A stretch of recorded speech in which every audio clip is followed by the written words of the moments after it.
E aí, galera?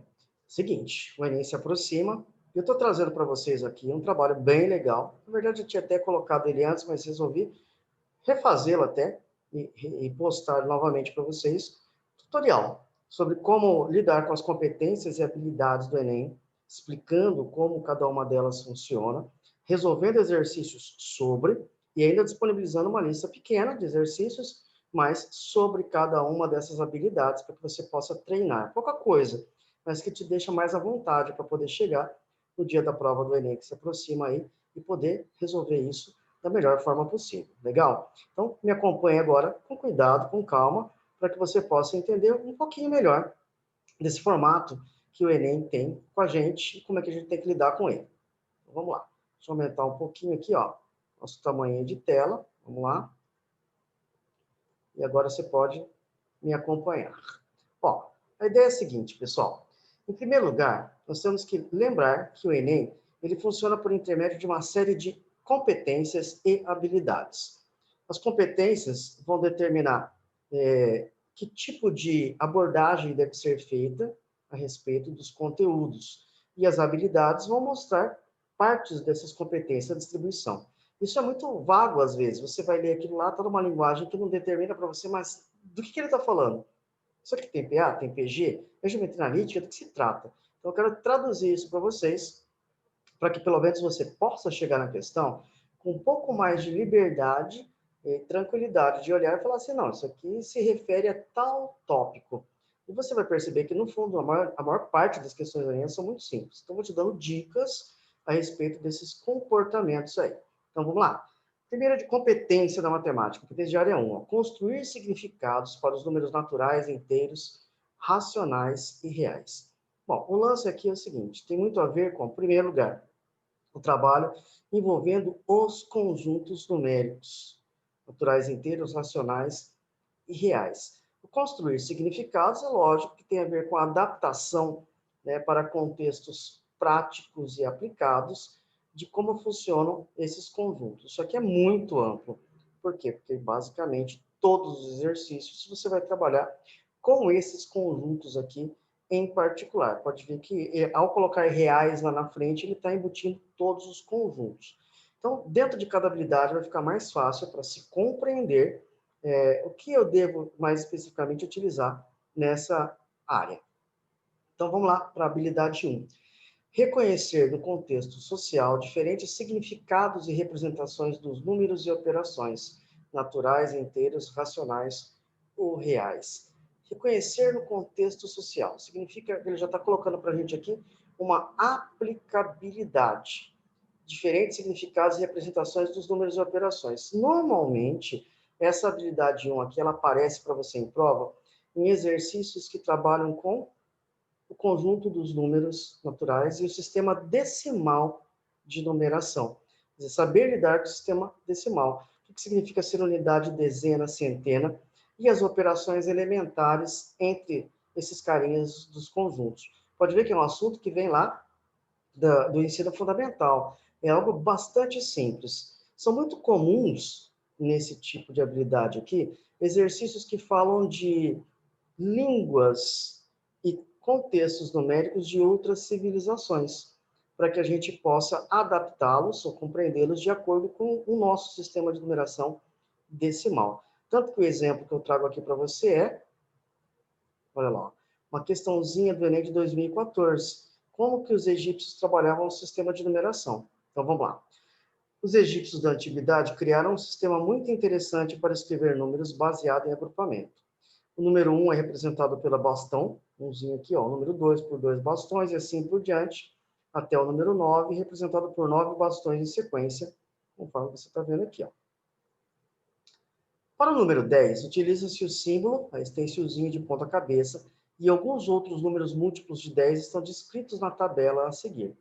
Na tabelinha você tem ali, ó, um umzinho, uma barrinha, um bastão. Esse U de ponta cabeça aqui é o 10, essa orelhinha é 100, essa taça, sei lá o que é isso aqui, é 1000, esse dedo 10.000, o peixe 100.000, e esse cidadão aqui, que eu não sei se é um cidadão, é um sapo, 1.000.000. Legal? Então tá aí.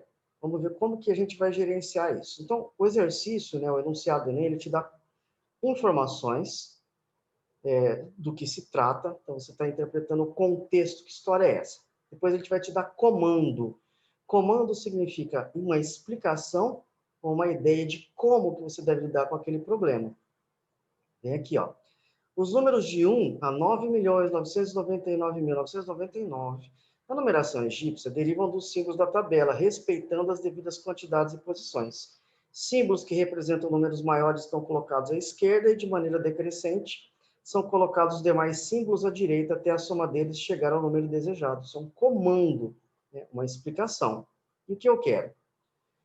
Por exemplo, o número 321 é descrito por, olha lá, 3 orelhinhas, são 3 cents, 2 U's de ponta cabeça, 2 10, e mais o bastãozinho 1. Então, são 321. Eu quero saber o número egípcio que está representado por esse símbolo muito louco aqui. Olha que interessante, né? Como o nosso sistema decimal ele não é burocrático. Olha o tamanho dessa representação.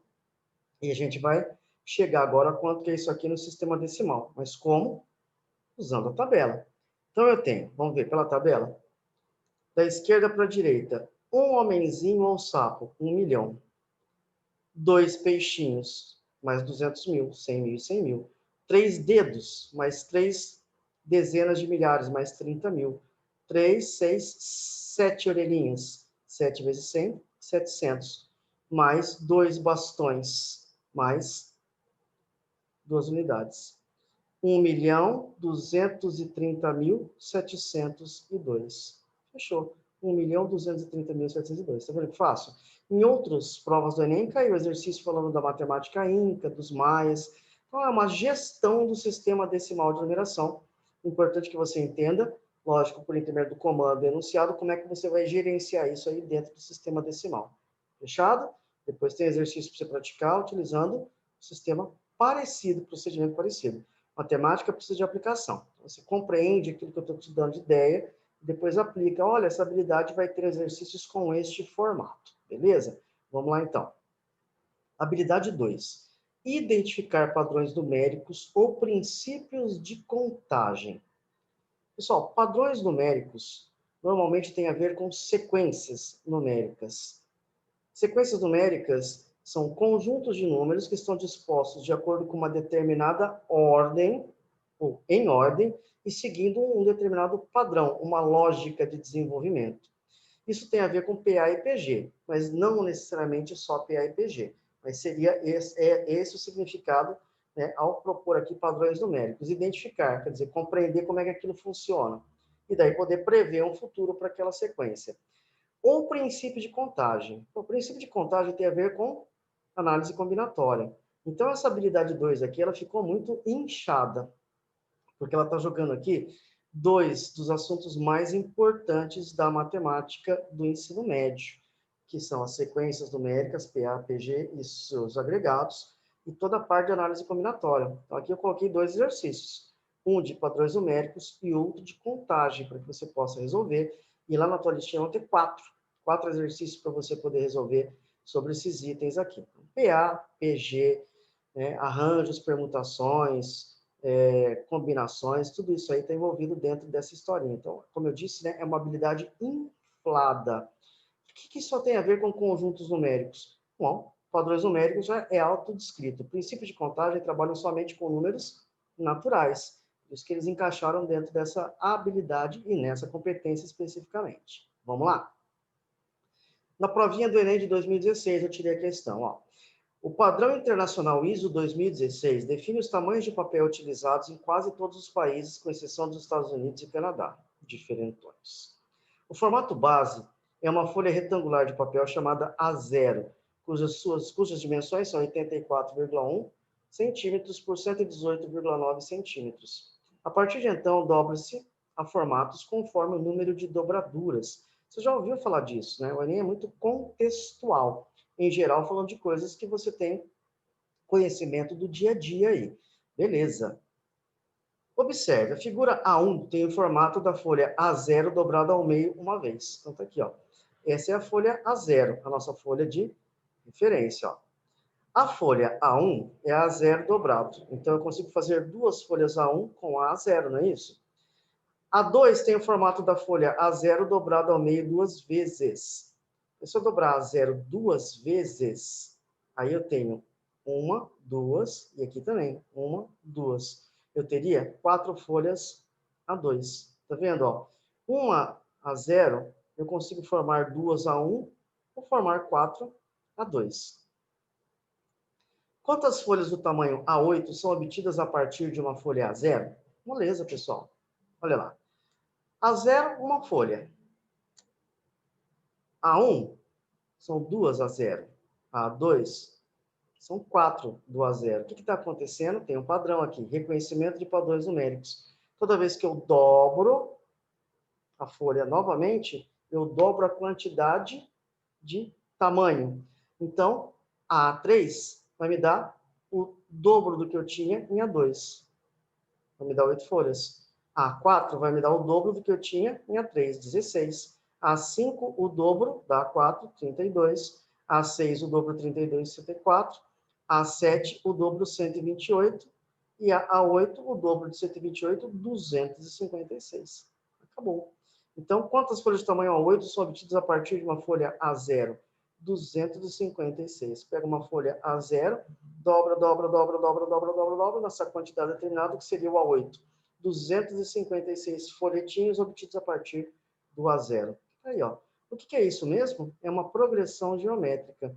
Você não precisaria saber que é uma PG para poder resolver o exercício. Bastaria reconhecer esse padrão de que eu estou fazendo uma dobra a cada intervalo. Tranquilo? Muito fácil, né? Bem legal, não precisa de fórmula, não precisa de nada. Bom, mas o próximo exercício vai ser um exercício de análise combinatória. Vamos compreendê-lo. Peguei lá da prova de 2015, ó. Uma família composta por 7 pessoas adultas, após decidir o itinerário de sua viagem, consultou o site de uma empresa aérea e constatou que o voo para a data escolhida estava quase lotado. Na figura disponibilizada pelo site, as poltronas ocupadas estão marcadas com um X e as únicas poltronas disponíveis são as mostradas em branco. Tá aí, ó, o esboço do avião. Tudo que está em X, que não interessa para gente. Mas o que está em branco, ó, 1, 2, 3, 4, 5, 6, 7, 8. 9 lugares. Então, eu tenho 9 lugares disponíveis. Beleza? Vamos lá. O número de formas distintas de se acomodar a família nesse voo é calculado por número de agrupamentos, número de formas distintas, comissões, são típicos problemas de análise combinatória. O que a análise combinatória procura fazer? Determinar o número de formas de organizar os elementos de conjuntos. E quais são os elementos que eu tenho aqui? Eu tenho 9 lugares e 7 pessoas.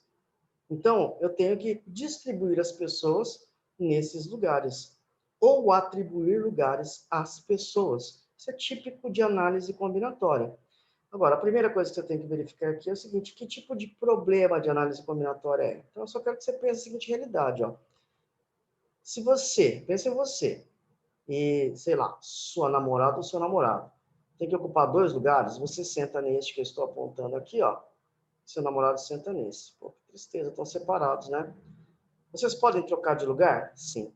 Se vocês trocarem de lugar entre si, vocês continuam ocupando os mesmos 2 lugares, mas de forma diferente. Então, isso significa que é um problema em que a ordem em que os elementos aparecem importa. Quando a ordem importa, você está lidando com um problema de arranjo ou permutação. E é o caso que você tem aqui. Legal? Se a ordem não importar, seria um problema de combinação. Tá. Como é que você pode resolver um problema desse? São 9 lugares e 7 pessoas. A ordem faz diferença, como nós já analisamos aqui no meu exemplinho. Então, olha o que eu faço. Eu vou pegar aqui, ó, as 7 pessoas e vou atribuir os lugares a essas 7 pessoas. Então, ó, esse aqui é o indivíduo 1, ele tem que ocupar um lugar. Legal. Mas quantas poltronas ou quantos lugares eu tenho à disposição? 9. Acomodado aquele indivíduo, eu tenho que pegar agora o segundo indivíduo. Esse segundo indivíduo, ele vai olhar lá dentro do avião e vai ver quantos lugares ele tem à disposição. Bom, como um já foi ocupado, restam 8. Depois, 7, 6, 5, 4 3. Multiplicando tudo isso, dá um número grandão, chato de calcular, que é 181.440. Por isso, você vai tomar muito cuidado na prova do Enem. Normalmente, as questões de análise combinatória do Enem, que envolvem os arranjos, combinações, permutações e tal, as alternativas propõem resposta não com o resultado numérico, mas desse jeito aqui, ó, em forma de fatorial. Provavelmente para testar o teu conhecimento da técnica de cálculo com o fatorial. Caramba, então eu tenho que entender que tipo de problema é esse. Se eu tivesse 9 passageiros e 9 lugares, ou seja, o número de lugares igual ao número de passageiros, seria uma permutação. Mas como eu tenho mais lugares do que passageiros, é um problema de arranjo. A ordem importa, tá? E eu tenho mais lugares do que passageiros. Se é um problema de arranjo, eu preciso trabalhar com isso aqui, ó. Sempre o maior número é o N, porque eu vou atribuir os lugares aos passageiros. Então, o N vale 9 e o P, que é a forma de organizá-los, vai ser 7. Vai ser o arranjo de 9 elementos de 7 em 7. Como é que é a formulinha do arranjo? É N fatorial em cima sobre N menos P fatorial embaixo.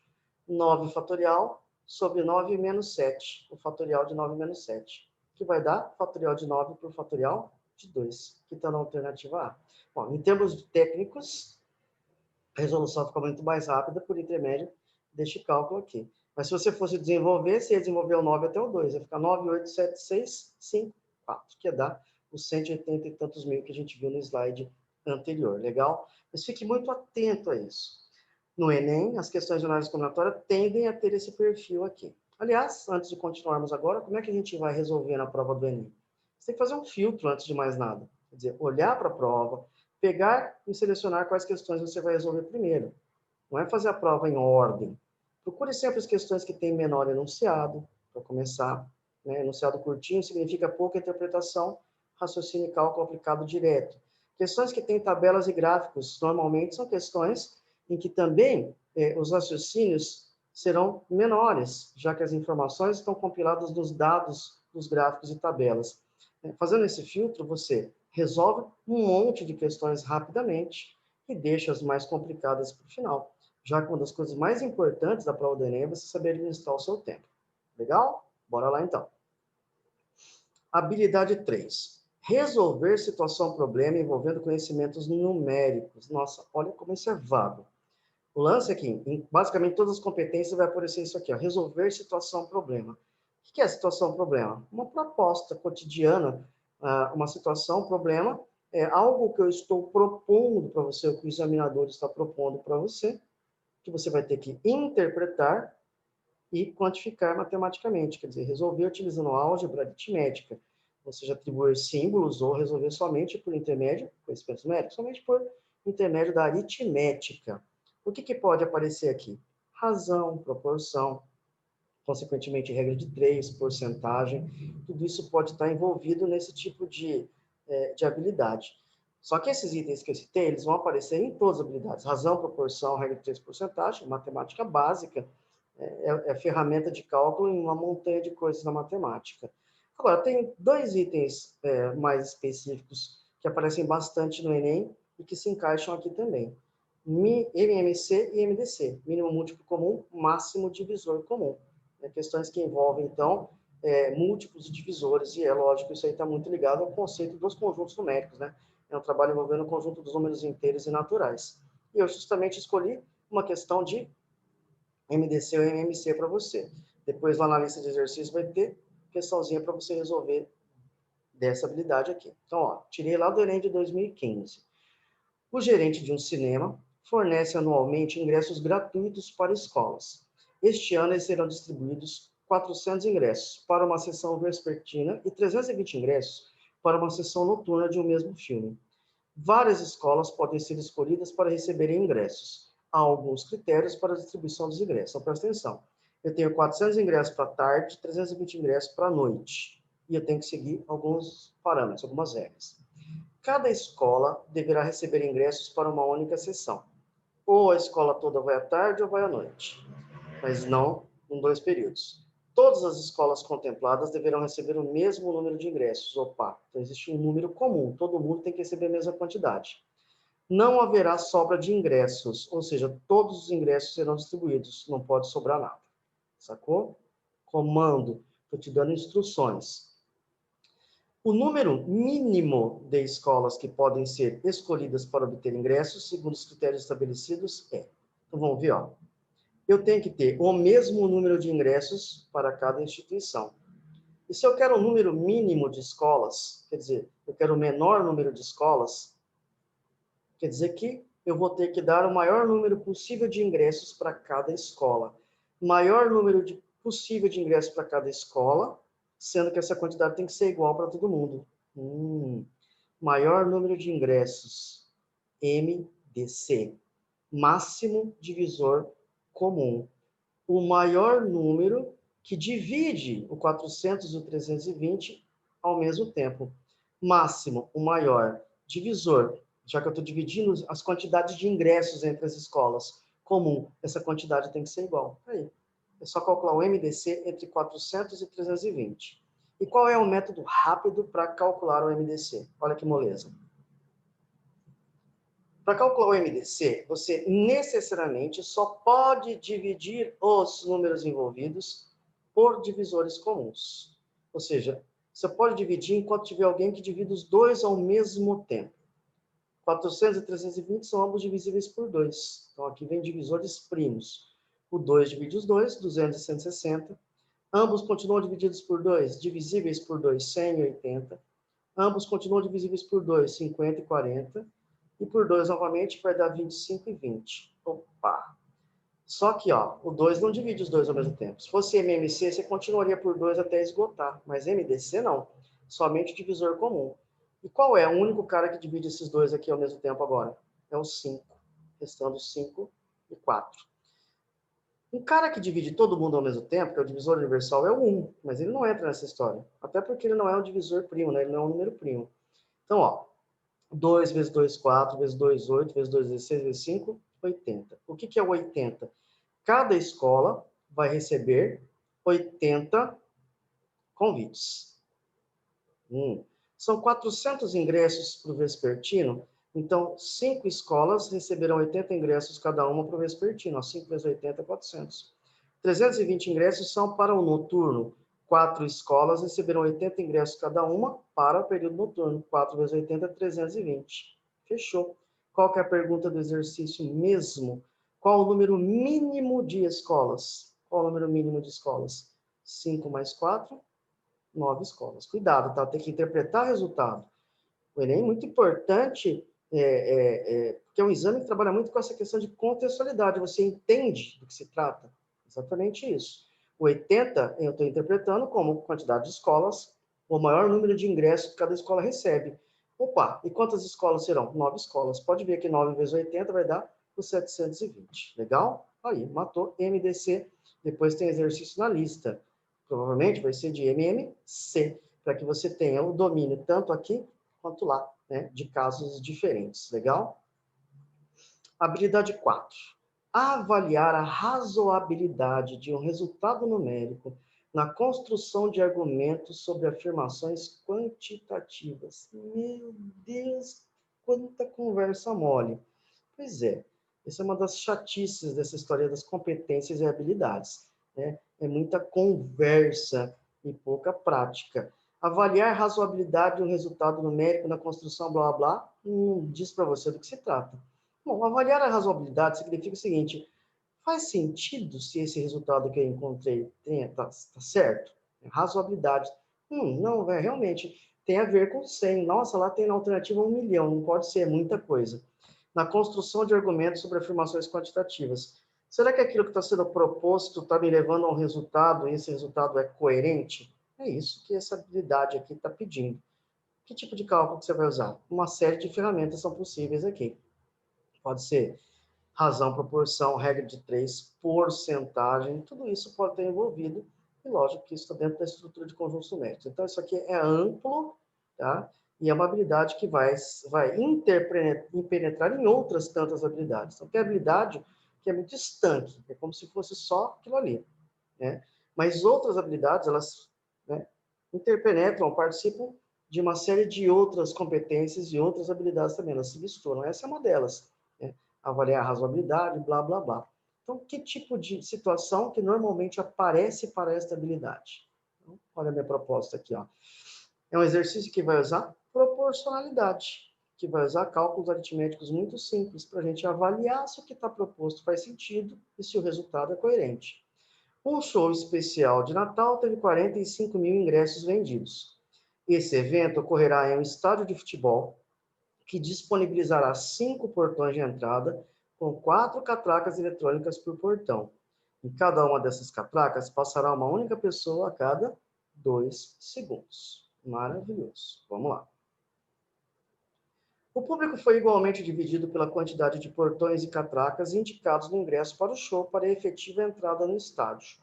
Suponha que todos aqueles que compraram ingresso irão a um show e que todos passarão pelos portões e catracas eletrônicos indicados. Qual é o tempo mínimo para que todos passem pelas catracas? Então, eu tenho 45 mil ingressos, cada pessoa demora 2 segundos, e eu tenho portões e catracas. Legal. O que eu tenho que fazer aqui? Determinar o total de tempo que aquelas 45 mil pessoas levarão, e tá fácil, né? Pensa nisso, 45 pessoas, 2 segundos para cada uma. E dividir isso pelo total de, olha que fácil, pelo total de catracas que eu tenho à disposição. Então, vamos lá. Olha, conta continha simples, ó. 4 catracas para cada um dos portões. 4 vezes 5, tenho 20 catracas no total. 45 mil pessoas passando por 20 catracas. Então, 45 mil por 20 dá 2.250 pessoas por catraca. Legal. Só que cada pessoa leva 2 segundos. 2 segundos para cada uma das 2.250 pessoas dá 4.500 segundos. Então, eu terei 4.500 segundos dividido por 60. Por quê? Porque eu quero obter uma resposta em minutos ou segundos. Fechou. 4.500 segundos dividido por 60 dá 75 minutos. Como as alternativas estão em horas ou minutos, 1 hora e 15 minutos. Tá vendo que fácil? Eu tenho total de pessoas, eu tenho tempo que cada pessoa leva para passar por catraca, tenho uma quantidade de catracas, tudo bem simples, é só uma organização de informações, você só trabalha com multiplicação e divisão ali, para poder chegar na resposta. Então, organizar as informações adequadamente. Repare que eu não usei nenhuma fórmula para resolver. O único exercício que precisou de uma fórmula aqui foi o exercício que envolvia lá arranjos, lembra? O restante a gente resolveu por intermédio de cálculos aritméticos e raciocínios. A maior parte da prova do Enem é resolvida dessa maneira. Legal? Maravilha. Vamos para a última habilidade da competência 1, que é a última habilidade, portanto, desse vídeo aqui, ó. Habilidade 5. Avaliar propostas de intervenção na realidade utilizando conhecimentos numéricos. Também é bastante vago, né? Propostas de intervenção na realidade. Isso aqui também aparece em várias competências. Propostas de intervenção na realidade tem a ver com contextualidade, com aplicação prática. Então, verificar se aquilo que está sendo proposto, certo? Está bem organizado, e tirando as informações desse enunciado, utilizar cálculos como porcentagem, regra de 3, esses conhecimentos numéricos elementares, bem da matemática básica mesmo, para poder chegar ao resultado. A intervenção aqui significa, olha, tem um problema, tem uma situação aqui, e eu preciso intervir, né? Resolver esse problema utilizando meus conhecimentos. Pode ver que é parecido com a habilidade 3, inclusive. Olha lá, na prova de 2013. Um comerciante visita um centro de vendas para fazer cotação de preços dos produtos que deseja comprar. Tem a ver com coisas do dia a dia, né? Verifica que se aproveita 100% da quantidade adquirida de produtos do tipo A, mas apenas 90% de produtos do tipo B. Esse comerciante deseja comprar uma quantidade de produtos, obtendo o menor custo-benefício em cada um deles. De A eu uso tudo, mas do B apenas 90% tem aproveitamento. O quadro mostra o preço por quilograma em reais de cada produto comercializado. Então, ó, produto A, arroz, do tipo A, R$ 2,00. Do tipo B, R$ 1,70. Só que lembra que do tipo B tem aproveitamento de 90%. Opa, então, como que nós vamos raciocinar isso? Ó? Os tipos de arroz, feijão, soja e milho que devem ser escolhidos pelo comerciante são, respectivamente, volta aqui na tabela. Eu tenho que procurar estabelecer uma equivalência entre A e B aqui, para ver qual deles vale mais a pena.